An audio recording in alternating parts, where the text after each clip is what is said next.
Solving radical equations with more than one radical can be tricky. So we're going to use the following steps.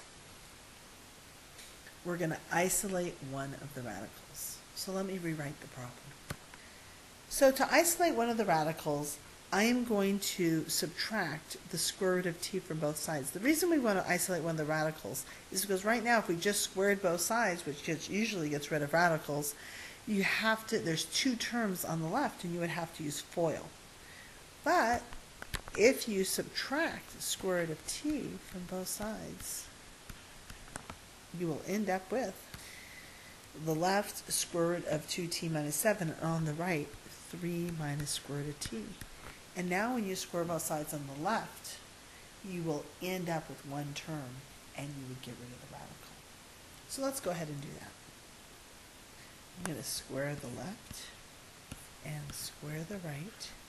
Left side is one term, so we'll end up with 2t minus 7.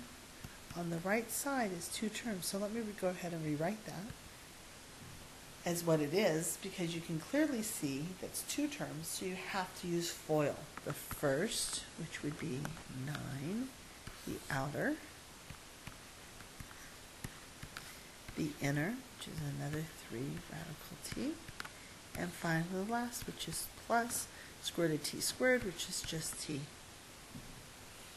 So you isolate one of the radicals, we did that on our first step, and then we square both sides, raise both sides to a power. If it's cube root, you cube it, square root, that's why we square it. Now on the right side you can see you can simplify because you can combine like terms, so let me go ahead and do that. So you have negative 3 radical t with another negative 3 radical t is a negative 6. You still have that t there. And what you want to do now is you still have a radical. We got rid of one of the radicals, but we didn't get rid of the other. So that's why step 3 is there. Repeat this process until you have no radicals and then solve for the variable. So let's go ahead and do that. So how do we isolate the radical again? So I'm going to subtract both sides by 9,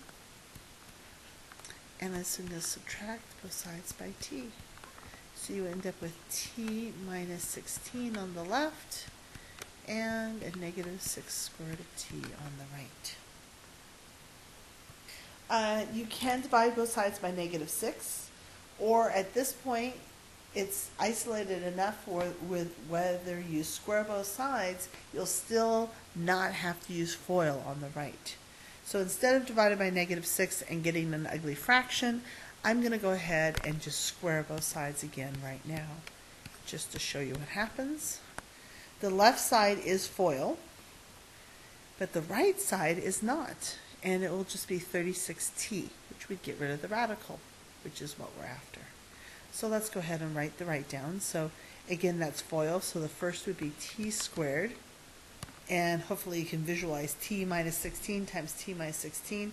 The outer would be minus 16t, the inner would be minus 16t, so we'd end up with minus 32t plus 256. The right side would just be a 36t, like we said. No FOIL because this is multiplication and we only have one term. So now we can solve for the variable. We're repeating this process until we have no radicals. This is a quadratic equation, and we learn how to solve quadratic equations by factoring. So let's see if this factors. How to use the zero factor principle first, I need to get a 0 there. So before I factor, I really should make sure I have a 0. And we end up with t squared minus 68t plus 256 equals 0. So, does this factor? Well, let's see. Hopefully it does. T and t goes there. Now we're looking for factors of 256. So let me go ahead and do that. So 256, I know that 1 is 256. We're trying to make it add or subtract to, in this case, add to negative 38. 2 is 128. 3 is 3 doesn't go into 256, so I'm going to go to 4 next. And 4 is, by the way, 64, and that is it.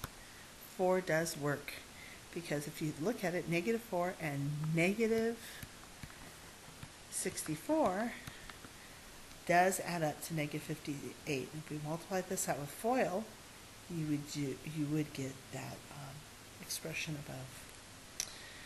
Okay, so there would now then be 2 answers. So let's go ahead and write that there, and I could erase the stuff over here. We would get that t equals 4,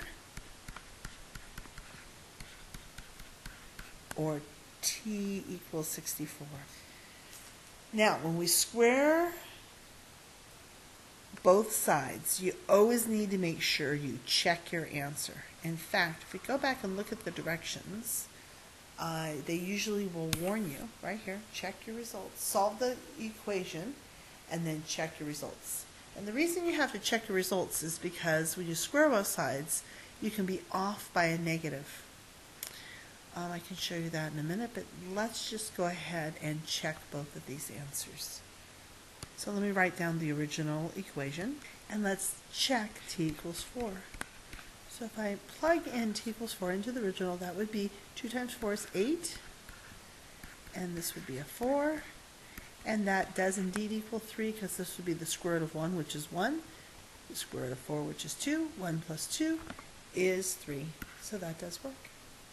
Now let's try 64.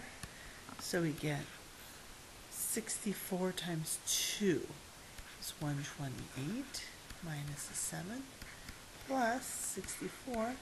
Does that really equal 3? I don't think so. That does not equal 3, because this would be 121. Square root of 121 is an 11 plus 8. If you notice, I'm off by a negative. So when you square both sides, you have to be careful and always check answers. Not all answers work when you square both sides. When you multiply or divide both sides by a number like 2, it will always work and you don't need to check answers. But when you square both sides, those answers always need to be checked. So since this does not work, we'll cross it out. And so the answer is t equals 4. So you can come back here, and the solution would be 4. Hope that helps.